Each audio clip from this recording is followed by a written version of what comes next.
Okay, Richard, can you tell us a little bit why you think inventory in the Holland Creek area might be important? Well, we started off thinking about how are we going to protect the watershed, what were threats to the watershed, and what we realized is that we needed to, before we could talk about plans, we needed to know what was there and what was there originally, what was there before contact, before European contact, and what exists now. So at this point we're looking, trying to find out, how do you do inventories? How do you find out what's in the creeks? How do you find out what's in the woods, the animals and the plants? So that's what we're working on. And how important is it to get people in the community involved in this? Well, I think it's going to take a lot of people just to get out there, to get out in the woods and start gathering the information. And then it's going to take a lot of people to put it together and to share it and to do something about it. So the more the better. Great. Thanks, Richard. Okay, we have with us Eric Picala today. And Eric, can you tell us a little bit about GreenBlue Environmental Group? Right, so GreenBlue is our current name for our group. We're located in Ladysmith, but GreenBlue is talking about without the green we don't have the blue. And what is the green? It's forests, and without forests we don't have water. So that's the key thing, is that we're interested in watersheds from on the east side of Vancouver Island, in particular in and around Ladysmith. And what I would like to suggest, and perhaps build on something that Richard said, is that we're needing data, and what we need is we also need to know about what has happened to these forests since contact occurred between Europeans and the First Nations. We want to know what the impacts to the landscape have been.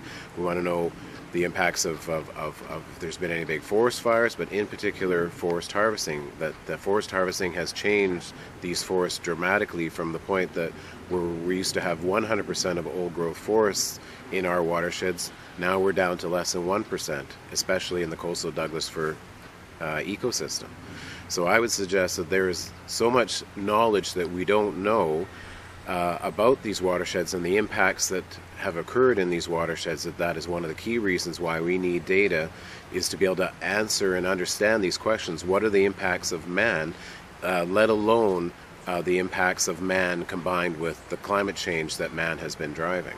So what kind of skill sets and interests do we need from people in Ladysmith if we want to get involved in inventory work? Well, I would suggest we need people who are keen. We need people with a pulse. That's very important. That you need to actually be able to get out in the woods a little bit. But I'd suggest we need people from all kinds of walks of life who have an interest in ecosystems, who have in habitat, who are interested in water and watersheds, and who are interested in trying to figure out what has happened to our watersheds and ecosystems on Vancouver Island and coastal BC, and what are the connections, what are the current impacts with invasive species, what are our changes in, as some are drought patterns, if the droughts are increasing in the summertime and our water in the wintertime, and weather, how is that changing, and the weather patterns in the wintertime, how is that changing as well.